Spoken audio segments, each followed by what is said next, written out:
ආයිබෝවන් ශ්‍රී ලංකීය දේශපාලන ක්ෂේත්‍රයේ නිවැරදි දිශානතිය සොයන ශ්‍රී ලාංකේය දේශපාලන ක්ෂේත්‍රයේ උතුරුකටුව මාලිමාව සජීව සංවාදාත්මක දේශපාලනික වැඩසටහන සමගයි ඔබ අදත් මේ එක්ව සිටින්නේ.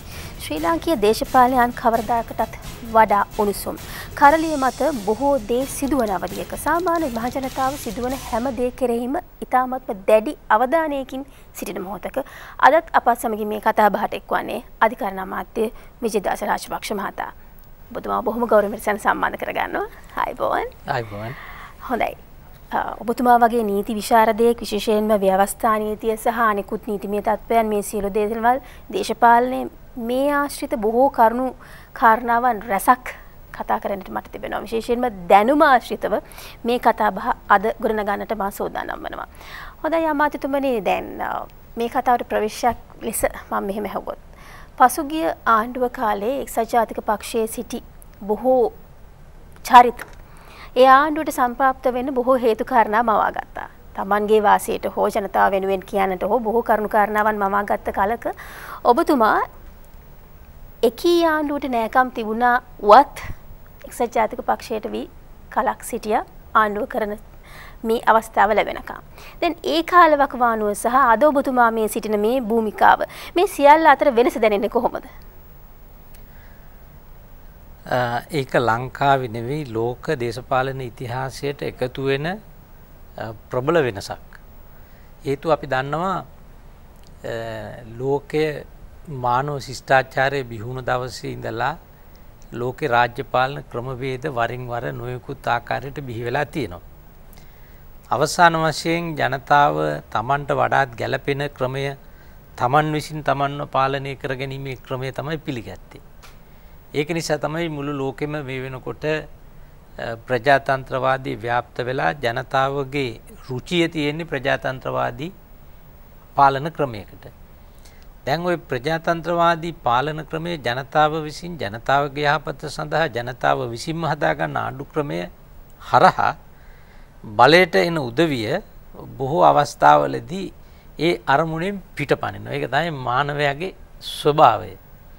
අපි අහලා තියෙනවා අර ඇක්ටන් සාමි කියපු ප්‍රකට ප්‍රකාශය power is corrupt. Absolute power is absolutely corrupt. බලය කියන එක හැමතිස්සෙම දූෂිතයි. අසීමිත ලෙස බලය තියෙන එක අසීමාන්තික ලෙස දූෂිතයි.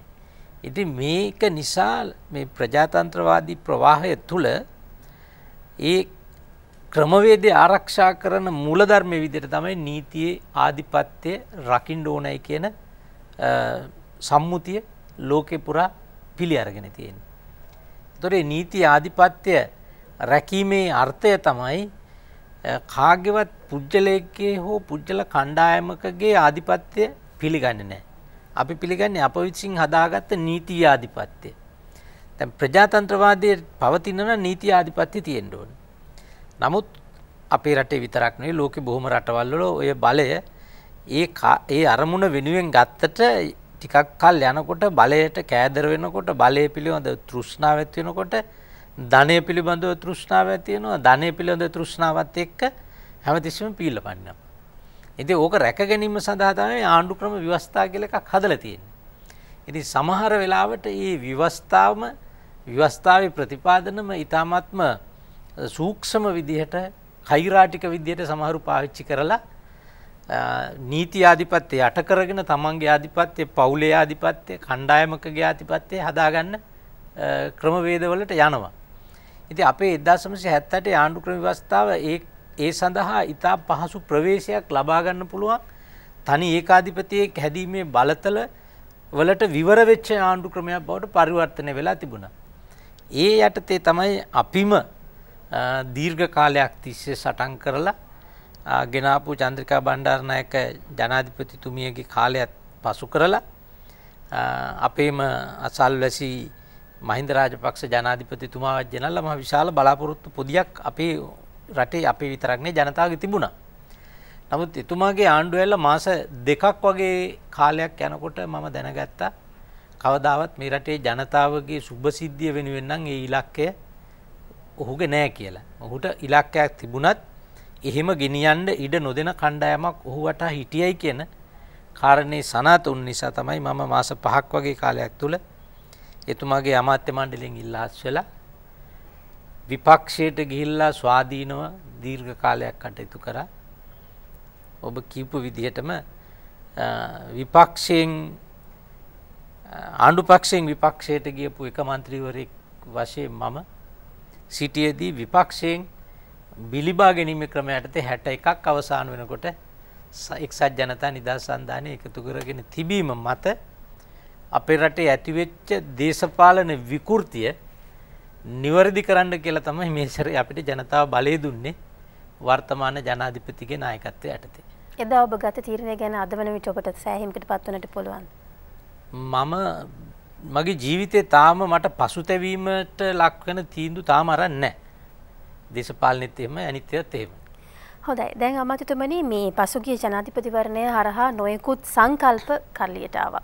විශේෂයෙන්ම මහජන රැලිවලදී ජනමාධ්‍ය හරහා මේ යම් කිසි වචන නැවත නැවතත් කතා බහේ යෙදුණා. දැන් යහපාලනය කියන වචනය මේ සා විශාල ප්‍රසිද්ධියක් ලබා දුන සහ ජනතාව බලාපොරොත්තු වුණ දෙයක්. ඇත්තටම යහපාලනය කියලා කියන්නේ මොකක්ද? ඇත්තටම මේ යහපාලනය කියන වචනේ දේශපාලන කරලියට ආවේ 2007 ජනවාරි 12 වෙනිදා මගේ සභාපතිත්වයෙන් යුතුව පාර්ලිමේන්තුවට ඉදිරිපත් කරපු පොදු ව්‍යවසාය කාර්ක සභාව නැත්තම් කෝප් කමිටුවේ වාර්තාව හරහා අපේ රටේ අවුරුද්දේ ජාතික ආදායම බිලියන වලින් 700ක් තිබුණ රටේ මම එදා කෝප් වාර්තාවෙන් ඔප්පු කරලා පෙන්නුවා ආයතන 46ක වෙච්ච වංචා දූෂණ හොරකම් මැරකම් වල වටිනාකම එකතු කරපුවාම අපේ රටේ ජනතාවට බිලියන 300ක් අහිමි වෙලා තිබුණා. දැන් රටේ ජාතික ආදායම බිලියන 700යි. නමුත් වංචා දූෂණ ප්‍රමාණය බිලියන 300යි. එතකොට හිතා ගන්න පුළුවන් ප්‍රතිශතයේ 140 පැනලා. එතකොට මේ රටේ රාජ්‍ය පාලකයෝ නිලධාරීන්ගේද සහයෝගය ඇතුව කෛරාටික ව්‍යාපාරිකයන්ගේ දායකත්වයේ සහිතව ඔප්පු කරගන්න පුළුවන් ප්‍රමාණයේ 140කට වැඩි රාජ්‍ය සම්පත් රාජ්‍ය ආදායම හොරකම් කළා. මේක දීර්ඝ වශයෙන් සාකච්ඡාවට බඳුන්ුණා. පළවෙනි වතාවට පාර්ලිමේන්තු ඉතිහාසයේ මම අලුත් සම්ප්‍රදායක් ඇති කරා. කාරක සභා වාර්තාව මුළු මහත් සභාවේ වාර්තාවක් බවට පරිවර්තනය කරන්න පාර්ලිමේන්තුවේ ඡන්දයක් විමසුවා. ඒකට ඒකමතික එකඟතාවයක් ගත්තා. එතකොට මේ කෝප් වාර්තාව ගැන කාටවත් සැකයක් නැහැ. 225 එකඟ වෙලා තියෙනවා. එතකොට මේ කෝප් වාර්තාවේ සුවිශේෂීකම තමයි සමහර වෙලාවට මගේ වම් පැත්තේ හිටපු ඇමති වෙන්න පුළුවන් දකුණු අත පැත්තේ ඉන්න ඇමතිගේ. ඒ දෙන්නගේ අමාත්‍යංශය යටතේ තියෙන වංචා හොරකම් දූෂණත් මේ වාර්තාවේ තියෙනවා. හැබැයි ඒ කට්ටියත් වාර්තාව පිළිගත්තා. උදාහරණයකට ගත්තොත් එක හිටපු ඇමතිවරයෙක් කරපු වංචාවේ ප්‍රමාණය මිලියන 5074ක් කියලා ඒකේ සනාථ කරලා පෙන්නුවා. ඊට පස්සේ අපි ඉල්ලුවා මේකට ආණ්ඩුවට මේ අපේ නිර්දේශ ක්‍රියාත්මක කරන්න. කරේ නැහැ. පාර්ලිමේන්තු ඒකමතික යෝජනාවක් සම්මත කරලා අල්ලස් දූෂණ කොමිෂන් සභාවට යවුවා පරීක්ෂණ පවත්වලා නීතිය ක්‍රියාත්මක කරන්න. පරීක්ෂණ පවත්වනකොට එදා හිටපු ජනාධිපති පරීක්ෂණ පොලිස් නිලධාරීන් දෙද නම් පාරට පැය 24කින් මාරු කළා. ඒත් නතර වෙන්නේ නැතුව මේක පටන් ගන්න හදනකොට අල්ලස් කොමිසමේ අධ්‍යක්ෂක ජෙනරල් ජනාධිපති කාර්යාලයට මාරු කළා. ඔව් හිටපු මහාධිකරණ විනිසුරුවරයෙක්. කියලා එතන නතර කරා. ඒක ඊට පස්සේ අපිට වෙන විකල්පයක් නැති නිසා තමයි අපි ශ්‍රේෂ්ඨාධිකරණයට මූලික අයිතිවාසිකම් නඩු දෙකක් ඉදිරිපත් කරලා බිලියන වලින් ගත්තොත් 100ක 125කට වැඩි වටිනාකම් ප්‍රමාණයක් අපි නැවත ආපහු නඩු තීන්දුව දෙකකින් ගත්තා. ඒ එක නඩු තීන්දුවකින් තමයි ගත්තේ ශ්‍රී ලංකා රක්ෂණ සංස්ථාව. ඒක බිලියන 6ට විකුණන්නට අපි සනාථ කරා බිලියන 100කට වැඩිය වත්කම් තිබුණා. ඒක ආපහු ගන්නකොට ඇපලෝ රෝහල නැවත ජනතාවට ලැබුණා. ඒ මුදල් පාවිච්චි කරලා තමයි ගත්තේ ලිත්‍රෝ ගෑස් සමාගම නැත්නම් ෂෙල් ගෑස් සමාගම. එතකොට 60 නැෂනල් බැංකුව, national development bank, commercial bank වගේ බැංකු වල 5යි 10යි අතර ප්‍රතිශතයක කොටස් හිමිකාරත්වය ලබාගෙන තිබුණ රක්ෂණ සංස්ථාවේ සල්ලින් ඒව නැවත මහ ජනතාවට ලැබුණා. තවත් නඩු තීන්දුවකින් ලංකා මැරයින් සර්විස් සමාගම ගනුදෙනුවේ වෙච්ච වංචනික ගනුදෙනුවක් තුලින් වෙච්ච කොළඹ වරායේ ඉඩම් අක්කර 8මාරක් නැවත ලබා ගත්තා. ඒකම වංචනික විදියට ඒ සමාගමකට දීපු මිලියන 1100ක බදු සහනය අවලංගු කරලා ඒ බදු නැවත රජයට අය කරගන්න කටයුතු කළා. දැන් මේවා තමයි මේ අපේ රටේ රාජ්‍ය පාලනය තුළ හැංගවිලා සැඟවිලා වැළලිලා ගිහිල්ලා තිබුණු හොරකම් ඒවා. ඔතන දැන් ඔබතුමා සඳහන් කරන විදිහට නැවත වතාවක් ජනතාවට සහ රජයට බොහෝ දේ අය කර ගැනීමේ හැකියාව ලැබුණා. මේ තීන්දුව මේ කාරණාවන් වලට සම්බන්ධ වුණු ඉහළ සහ මධ්‍යම මේ සියලුම නිලධාරීන්ට සහ දේශපාලනඥයන්ට මොන වගේ දේවල්ද ලැබුණේ? ඔවුන් නීති අභිමුඛයට ඇයි එදා අරගෙන ගියේ නැත්තේ? ඒ නීති අභිමුඛයට ගෙනියන්න ඕන රජය ආණ්ඩුව අපිට ගෙනියන්න බලයක් නැහැ. අපිට පුරවැසියන් විදියට යා හැකිව තිබුණු එකම තැන තමයි මූලික අයිතිවාසිකම් ඉල්ලීමක් මත ශ්‍රේෂ්ඨාධිකරණයට යන එක. ඒ කටයුත්ත අපි කළා. ඒකේ පුදුම සහගත දේ ඔබ අහුවට වැඩි ගැඹුරු ප්‍රශ්නයක් තියෙනවා. දැන් මුළු මහත් පාර්ලිමේන්තුවම කියනවා මේ වංචනිකව ජනතාවගේ මංකොලකා ගත්ත සම්පත් ටික නැවත ජනතාවට දෙන්න කියලා. එතකොට ශ්‍රේෂ්ඨාධිකරණයට නඩු ඉදිරිපත් කරපුවාම ශ්‍රේෂ්ඨාධිකරණය කියනවා මේවා ආපහු ආණ්ඩුවට ගන්න කියලා. ලෝකේ කවදාවත් නොවෙච්ච දෙයක් පුදුම සහගත ආණ්ඩුවක්.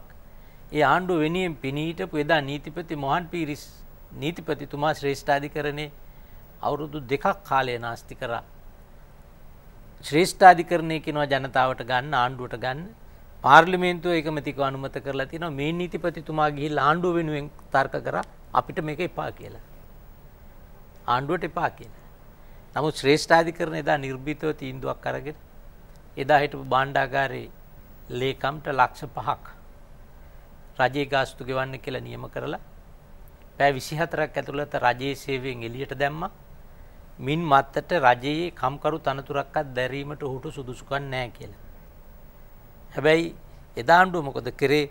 සරසිල්වා අගවිනිසුරුතුමා විශ්‍රාම යනකම් ඉඳලා ඊළඟ අගවිනිසුරු ආපුවාම මෝසමකින් ශ්‍රේෂ්ඨාධිකරණය ලව්වා. ඒ තීන්දුව වෙනස් කරලා නැවතත් ඔහු එතෙන්ට ගත්තා. ඒකෙන්ම තේරෙනවනේ මොනතරම් අරාජික තත්ත්වයක්ද අපේ රටේ තිබුණේ කියලා. හොඳයි. දැන් වර්තමානයේ වෙන විට නැවතත් කතාබස්සට යොමු වෙලා තිබෙන වැදගත් කාරණාවන් රසක් තිබුණා. විශේෂයෙන්ම ජනතාව මා දන්නේ නිවැරදිව මෙහි තිබෙන අර්ථය සහ මෙහි තියෙන සියලුම වටිනාකම් හඳුනනවාද දැන කියා ගන්නවාද කියලා. නමුත් සාමාන්‍ය ජනතාව මාත් තුමිනි වෙනදාට වඩා වැඩි වශයෙන් මේ කරුණු කාරණාවන් ගැන උනන්දුයි.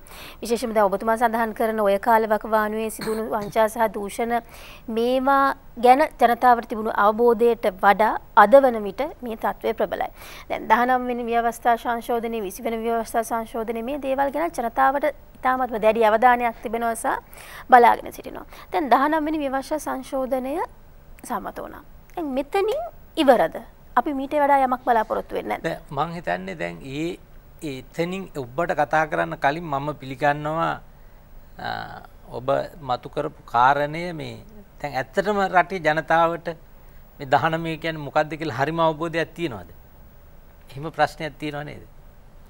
දැන් ඒක මම හිතනවා ඒක පිළිබඳව කිටි හැඳින්වීමක් කරලා අනිත් කාරණේට ගියොත් අපි හිතනවා ප්‍රේක්ෂකයාට අපි සාධාරණයක් කරනවා කියලා.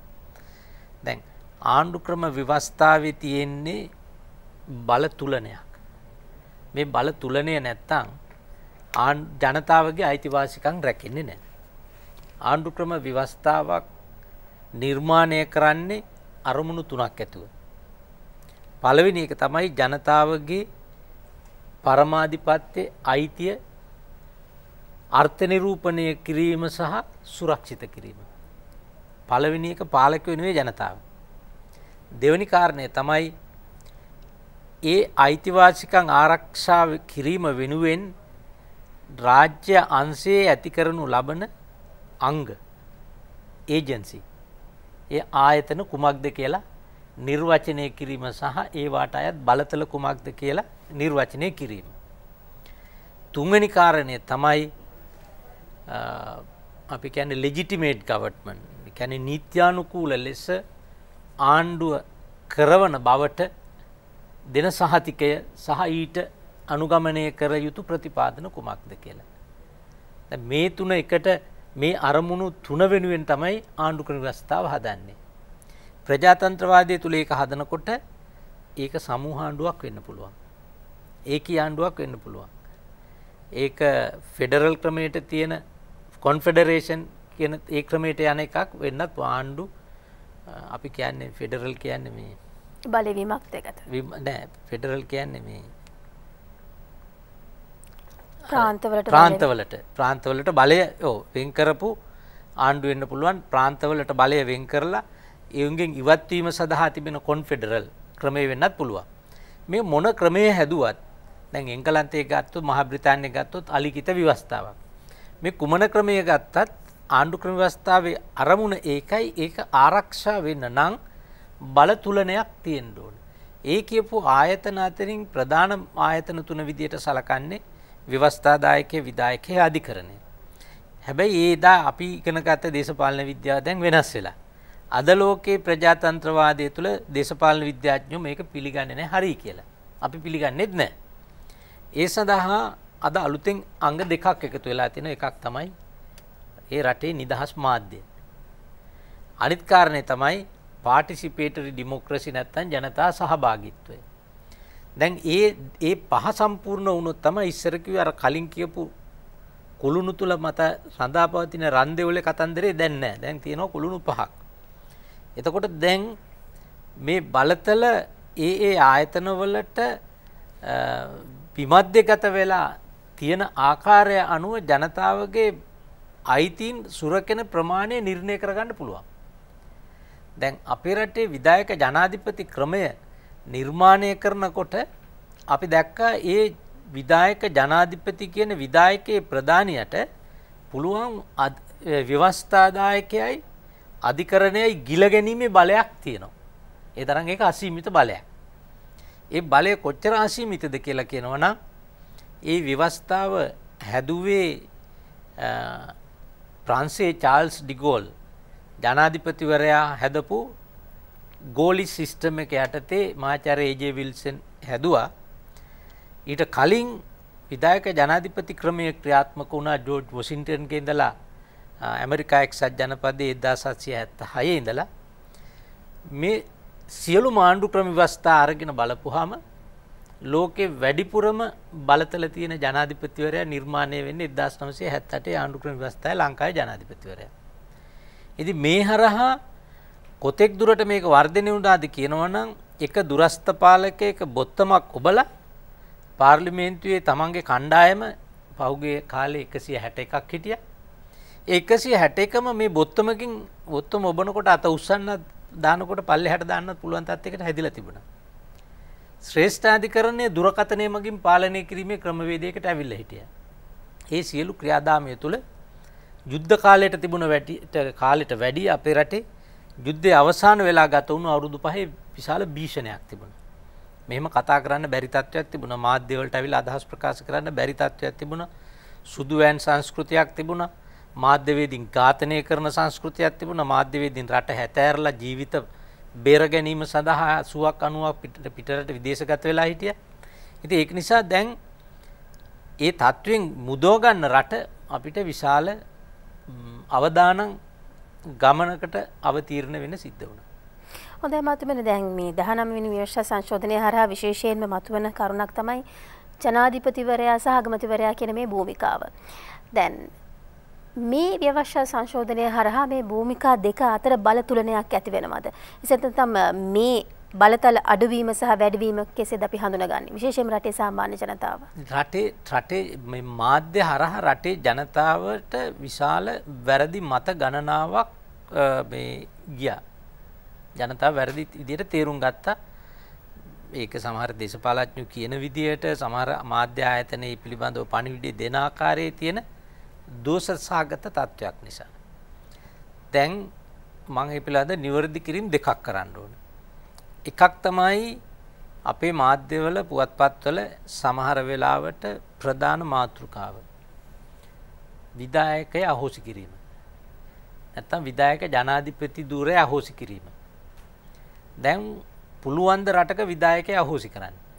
සමාවෙන ඔබතුමාට බාධා කරනවාට ජනාධිපතිවරණ වේදිකාවල විධායක ජනාධිපතිතුරේ අහෝසි කරනවා කියන මේ වදනට නේද වැඩි බරක් දුන්නේ. ජනතාව බලාගෙන හිටියේ ඒක නේද? ඔබතුමා කියන්නේ එදා එහෙම පොරොන්දුවක් දුන්නේ නැද්ද? එසේත් නැත්නම් මේ වැරදීමක්ද? අදහස් ප්‍රකාශනයේ වැරදීමක්ද?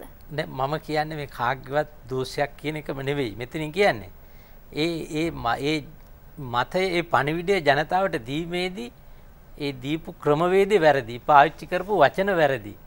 දුන්න අදහස වැරදි. දැන් භාෂණික නීතිඥවරියක් නිසා දන්නවා විධායක බලය අපිට අහෝසි කරන්න පුළුවන් රටක. ඒක ප්‍රජාතන්ත්‍රවාදී වෙන්න පුළුවන්, ඒකාධිපති වෙන්න පුළුවන්. ඕනම ක්‍රමයක රටක විධායක බලය තියෙන්න ඕන. දැන් ඕක පැහැදිලි කිරීමක් කරනවා නම් දැන් මගෙන් අහුවොත් ඔබ අපේ රටේ විවස්ථාදායකය මොකක්ද කියලා අර දියවන්නාව මැද තියෙන පාර්ලිමේන්තුව තියෙනවා. ඕකේ 225ක් ඉන්න ඕන ඕක තමයි විවස්ථාදායකය කියලා පෙන්වන්න පුළුවන්. අපේ රටේ අධිකරණය මොකක්ද කියලා අහුවොත් අපිට පුළුවන් පෙන්වන්නේ ශ්‍රේෂ්ඨ අධිකරණයේ ඉඳලා මහේස්ත්‍රාත් අධිකරණය දක්වා අධිකරණ ටික අධිකරණ පද්ධතිය. දැන් විධායකයෝ කුමක්ද කියලා අහුවොත් එහෙම පැහැදිලි පටු අර්ථ නිරූපණයක් දෙන්න බෑ. හේතුව අපේ රටේ විධායකයේ ප්‍රධානියා ජනාධිපතික ඉඳලා ගමේ ඉන්න ජනාධිපතිවරයාගේ ඉඳලා ගමේ ඉන්න ග්‍රාම සේවක රාලහාමි දක්වා මේ ඔක්කොම විධායකයෝ. එතන ලිපිකරුවෝ වෙන්න පුළුවන්, පරිපාලනධාරීලා, දිසාපතිලා, ආණ්ඩුවේ ප්‍රතිපත්ති ක්‍රියාත්මක කරන සියලු දෙනා විධායකයට අයිති. ඒ නිසා විධායකයෝ කොහොමද අපි අහෝසි කරන්නේ? දැන් ඔතන ප්‍රශ්නේ තියෙන්නේ විධායක මෙහෙයවීම සඳහා තීන්දුව తీරන ගැනීමේ බලතල ප්‍රමාණයක් ජනාධිපතිට තියෙනවා. එතකොට ඒ බලතල අහෝසි කරොත් මොකද වෙන්නේ? ඒක අහෝසි කරොත් ලංකාව පැය 24ක් ඇතුළත සෝමාලියාවක් වෙනවනේ. ඒ කියන්නේ රට අරාජික තත්ත්වයටපත් වෙනවා. නිසා ඒකෙන් ඇත්තටම අදහස් කරේ අපි කිව්වේ විධායක බලතල අසීමිත ලෙස පැවරලා තියෙන විධායක බලතල සාමූහිකව රටට ජනතාවට වග කියන අමාත්‍ය මණ්ඩලයට සහ පාර්ලිමේන්තුවටත් පාර්ලිමේන්තු නීතිය මගින් නිර්මාණය කරනු ලබන ආයතන සහ පුද්ගලයන්ටත් පවරනවයි කියන එක තමයි අදහස් කරේ. දැන් මේක අපි දැක්ක මාධ්‍ය හරහා විශේෂයෙන්ම දේශපාලඥයින්ගේ ප්‍රකාශ හරහා තමයි මතුනේ. විධායක ජනාධිපතිගේ බලතල විධායක බලතල අගමැතිට දීලා අගමැති විධායක අගමැති කෙනෙක් කරනවා කියලා මාධ්‍ය ගියා. ඒකත් වැරදි. ලෝකේ කොහෙවත් විධායක අගමැති කියලා තනතුරක් තාම නිර්මාණය වෙලා නැහැ. එහෙම ක්‍රමවේදයක් නැහැ. දැන් ඇත්තටම විධායක අගමැති කියන තනතුර කවුරු හරි හදපු එකකුත් නෙවෙයි. ඒක අහම්බුවෙන් සිද්ධ වෙච්ච සංසිද්ධියක් විතරයි. ඒකේ පසුබිම ගැන කියපුවොත් වඩා හොඳ පැහැදිලි කිරීමක් කරන්න පුළුවන් වෙයි. දැන් බ්‍රිතාන්‍යයේ පළවෙනි ජෝර්ජ් රජුරුවන්ගේ කාලේ 1600 ගණන් වල අමාත්‍ය මණ්ඩලයක් තිබුණා. හැබැයි මේ ජෝර්ජියන්ස්ලා කියන කට්ටිය එලිසබත්ලා මේ එංගලන්තයේ සම්භවයක් තියන අය නෙවෙයි. ඒගොල්ලෝ ජර්මනියේ සම්භවයක් තියෙන කට්ටිය. මේ පළවෙනි ජෝර්ජ් රජුරුවන්ට තමන්ගේ ඇමති මණ්ඩලයේ භාෂාව හැසිරීමේ ප්‍රශ්නයක් තිබුණා. මොකද බ්‍රිතාන්‍ය එංගලන්තය කතා කරන්නේ ඉංග්‍රීසියෙන්, අරගොල්ලෝ කතා කරන්නේ ජර්මන් වලින්. ඉතින් එතුමා බැලුවා ඒක එතුමාට පහසුවක් විදියට එතුමාට වඩාත්ම විශ්වාසදායක ඇමති මණ්ඩලයේ හිටිය එක ඇමතිවරයෙක් රොබර්ට් වෝල්පෝල් කියලා. එතකොට ඔහු ඒ අමාත්‍ය මණ්ඩලයේ ප්‍රධානීය විදියට පත් කළා. ඒ කාලයකට කිව්වේ ප්‍රයිමුස් ඉන්ටර් පාරිස් කියලා. ලතින් භාෂාවෙන්. ඒක ඉංග්‍රීසියෙන් අපි කියන්නේ first among equals. සිංහලෙන් කියන්නේ සමානයන් අතර ප්‍රධානිය. ඒක තමයි මේ අගමැති තනතුර මං කිව්වේ අහම්බෙන් හැදිච්ච එකක්. එතකොට එහෙමනම් කෙටියෙන් උත්තරයක් කිව්වොත් මේ අගමැති තනතුරට ඇයි මෙච්චරන් ඉල්ලුමක් අද වන විට? හරිනේ. දැන් ඒ බලතල යන්න ඕන කැබිනට් එකට. අමාත්‍ය මණ්ඩලයට. හැබැයි මේ අමාත්‍ය මණ්ඩලයේ නිල වශයෙන් ඔවුන්ගේ තීන්දුව මේ එක කැමතිලාට තීන්දුව ක්‍රියාත්මක කරන්න බෑනේ. කවුරු හරි එක්කෙනෙක් ඉන්න ඕනේ. ඒක නිසා තමයි ඔහු අමාත්‍ය මණ්ඩලයේ ප්‍රධානියා විදියට ඉන්නේ. උතන පොඩි වෙනසක් තියෙනවා. දැන් එංගලන්තේ ගත්තොත් අමාත්‍ය මණ්ඩලයේ ප්‍රධානියා අගමැතිවරයා, ලංකාවේ අමාත්‍ය මණ්ඩලයේ ප්‍රධානියා ජනාධිපතිවරයා. ඒ විධායක ජනාධිපති ක්‍රම තියෙන රටවල් වල ලංකාවේ, ප්‍රංශයේ, ඇමරිකාවේ ඒ ක්‍රමය. අනිකුත් එංගලන්තය මහ බ්‍රිතාන්‍ය ඉන්දියාව ඕස්ට්‍රේලියාව නවසීලන්ත ඒ රටවල් වල යන්නේ අගමැතිගේ ප්‍රධානත්වයෙන් සාමූහික වගකීම යටතේ. එතකොට අපි කිව්වේ විධායක ජනාධිපතිවරයා සතු අසීමිත බලතල. ඒ කියන්නේ සම්පූර්ණ බලතල අපි ගන්නවා කිව්වේ නැහැ. සම්පූර්ණ බලතල ගැනීම පිළිබඳ යෝජනා තිබුණා. හැබැයි අපි කිව්වා මේ මැතිවරණයේදී අපි ගන්නේ ජනමත විචාරණයකින් අනුමැතිය නොලබා විධායක ජනාධිපතිගෙන් පාර්ලිමේන්තුවට සහ අමාත්‍ය මණ්ඩලයට පවරන්න පුළුවන් බලතල විතරයි කියලා. නමුත් මූලික කෙටුම්පතේ විශේෂයෙන්ම ශ්‍රේෂ්ඨාධිකරණයට යොමු වීමට ප්‍රථමයෙන් යම් කරුණු කාරණා අඩංගු වුණා නේද මහත්මයානි? ඔව්. ශ්‍රේෂ්ඨාධිකරණයට යොමු කරපු පනතේ වෙනස්කම් 17ක් අපි ඉදිරිපත් කළා. එතකොට එතෙන්දී ආණ්ඩු ක්‍රම ව්‍යවස්ථාවේ ව්‍යවස්ථාවක් නැත්තම් වගන්තීන් තියෙනවා 11ක්. ආණ්ඩු ක්‍රම ව්‍යවස්ථාවේ 2 3 එතකොට 11 12 ඒ වගේ ජනතාවගේ අයිතිවාසිකම් සහ පරමාධිපත්‍ය බලයට බලපාන වගන්ති 11ක් තියෙනවා. එතකොට ශ්‍රේෂ්ඨාධිකරණයට මේ වගේ පනතක් යොමු කරපුවාම එකම එක බලයයි තියෙන්නේ. ආණ්ඩු ක්‍රම ව්‍යවස්ථාවේ අකුරක් ඇලපිල්ලක් වෙනස් කරන්න ඕන නම් 3න් 2 ඕන. ඒකේ තිතක් කොමා එකක්වත් වෙනස් කරන්න බෑ 3න් 2 නැතුව. එතකොට ශ්‍රේෂ්ඨාධිකරණයට ගියොත් යම් කිසි පනතක් ඒ අධිකරණයට බලය තියෙනවා ඒක අධ්‍යයනය කරලා බලන්න මේ කරන්න යන වෙනස්කම් අර කියපු වගන්ති 11න් එකකට හරි වැටෙනවද නැද්ද කියලා. එතකොට මේ එකක් හරි සම්බන්ධ නම් ශ්‍රේෂ්ඨාධිකරණයට කියන්න පුළුවන් අපිට ඔය පනත සම්මත කරන එක එපැයි කියන්න වළක්වන්න බෑ. හැබැයි මෙන්න මේ වගන්තිය නැත්තම් මෙන්න මේ කාරණය වළංගු වෙන්න නම් පාර්ලිමේන්තුවේ 3න් 2ට අමතරව ජනමත විචාරණයකින් අනුමත විය යුතුයි කියලා. එතෙන්දි ගැටලුවක් අපිට මතුවුණා. ඒක අපි පිළිගන්නවා බොහොම අවංකව. ඒක අපිට කෙනෙක් හිතන්න පුළුවන් අපිට තියෙන අපේ වරදක් නැත්තම් අපේ අත්වැරදක් හෝ අනවබෝධයක් කියලා කෙනෙකුට හිතන්න පුළුවන්. එහෙම දෙයක් නෙවෙයි උනේ. අපි ඉදිරිපත් කරපු කරුණු 17න් එක කාරණයක් පිළිබඳව විතරක් ශ්‍රේෂ්ඨාධිකරණය කිව්වා ජනමත විචාරණයකින් සම්මත වෙන්න ඕන කියලා. ඒ කාරණේ කුමක්ද? අමාත්‍ය මණ්ඩලයේ ප්‍රධානියා අගමැති විය යුතුය. එතකොට ඊට ආනුෂංගිකව තව කරුණු කීපයක් වගන්ති කීපයක තියෙනවා. නමුත් කරුණ එකයි. ඒක තමයි අමාත්‍ය මණ්ඩලයේ ප්‍රධානියා අගමැතිය කියන එකට ශ්‍රේෂ්ඨාධිකරණය අපිට කිව්වා ජනමත විචාරණ අනුමැතිය ඕන කියලා. අපි ඒක දැම්මේ මේ පිළිබඳව නීතිමය ගැටලුව ගැන නොදන්නකම නිසා නෙමෙයි. නීතියේ තිබුණ ව්‍යාකූල තත්ත්වය. ඒ ව්‍යාකූල තත්ත්වය ඇති වුණේ මීට කලින් එක්සත් ජාතික පක්ෂය ආණ්ඩුව 19 වෙනි සංශෝධනයක් ගෙනාව 2003. එදා හිටපු චන්ද්‍රිකා බණ්ඩාරනායක මැතිණියගේ බලතල සීමාවල් ඉවත් කරන්න කියලා පනතක් ගෙනාවා. එදා එතුමිය වෙනුවෙන් මම ශ්‍රේෂ්ඨාධිකරණයේ පෙනී ඉඳලා ඒ නඩු තීන්දුව තර්ක කළා. එදා ඒ තර්කය ශ්‍රේෂ්ඨාධිකරණය පිළිගත්තා. මොකද්ද ඒ තර්කය? ආණ්ඩු ක්‍රම ව්‍යවස්ථාවේ 3 වෙනි වගන්තිය තමයි ජනතා පරමාධිපත්‍ය පිළිබඳව සඳහන් වගන්තිය. ආණ්ඩු ක්‍රම ව්‍යවස්ථාවේ පැහැදිලිව කියන ඒ වගන්තිය වෙනස් කරන්න බෑ කියලා ජනමත විචාරණ බලය නැතුව. හැබැයි 4 වෙනි වගන්තියට එහෙම එකක් නැහැ. 4 වෙනි වගන්තිය කියනවා ජනතාවගේ විධායක බලය ජනාධිපතිවරයා ඡන්දෙන් තේරීපත් වුණු ජනාධිපතිවරයා ප්‍රමුඛ අමාත්‍ය මණ්ඩලය ක්‍රියාත්මක කරන්න ඕන. ව්‍යවස්ථාදායක බලය පාර්ලිමේන්තුවෙන් ජනතාවගේ අධිකරණ බලය ව්‍යවස්ථාවට අනුව නිර්මාණය කරනු ලබන අධිකරණ වලින් පමණක් කරන්න ඕන කියලා. හැබැයි එදා අපි ගෙනාපු තර්කය තමයි මේ 4 වෙනි වගන්තිය වෙනසක් කරනවා නම් 3 වෙනි වගන්තියට වෙනස් කරලා වෙනම ඒක ඉවත් කරලා වෙනම අර්ථ නිරූපණය දෙන්න එපා. 3යි 4යි එකට අර්ථ නිරූපණය කරන්නයි කියලා අපි තර්කයක් ගෙනාවා. එදා ඒ තර්කය සත්පුජ්‍යල විනිශ්චය මණ්ඩලය පිළිගත්තා. එතකොට ඒ තර්කය මත ඒ පිළිගැනීම මත මෙවර 19 සම්බන්ධව ශ්‍රේෂ්ඨාධිකරණේ අපිට ඒ මතේ හරි කියලා අපහු කිව්වා. අපි ඒ ගැන දැනගෙන හිටියා. ඒ නිසා අපිට මේ පිළිබඳව මත දෙකක් තිබුණා. නමුත් අපි බැලුවා කමක් නැහැ. ආණ්ඩු ක්‍රම ව්‍යවස්ථාව අර්ථ නිරූපණය කරන්න අපිටත් තේරෙනවා, ඔබටත් තේරෙනවා.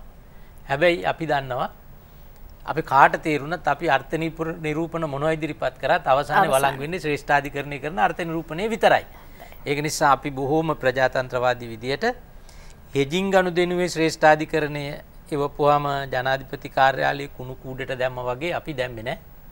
එතකොට අගවිනිසුරු පිළිබඳව දෝෂාභියෝග නඩු තීන්දුව ආපුවාම එදා විධායකයෙකු කුණු කූඩට දැම්ම වගේ අපි ශ්‍රේෂ්ඨාධිකරණේ තීන්දුව කුණු කූඩට දැම්මේ නැහැ. අපි කෝ බොහොම හොඳයි ශ්‍රේෂ්ඨාධිකරණයට ගරු කරනවා. අධිකරණේ ස්වාධීනයි කියලා අපි ඒ වගන්ති ඉවත් කරා. ඉතිරි 16 හමාරම අපි දාපු වෙනස්කම් 17න් ඉතිරි 16 හමාරම ව්‍යවස්ථාවට අනුකූලයි කියලා අපිට පැහැදිලි තීන්දුවක් දුන්නා. හොඳයි. මේ සංශෝධන වලට එක්සත් ජාතික පක්ෂයේ ප්‍රමුඛ ආණ්ඩුව සෑහීමකට පත්වනවාද?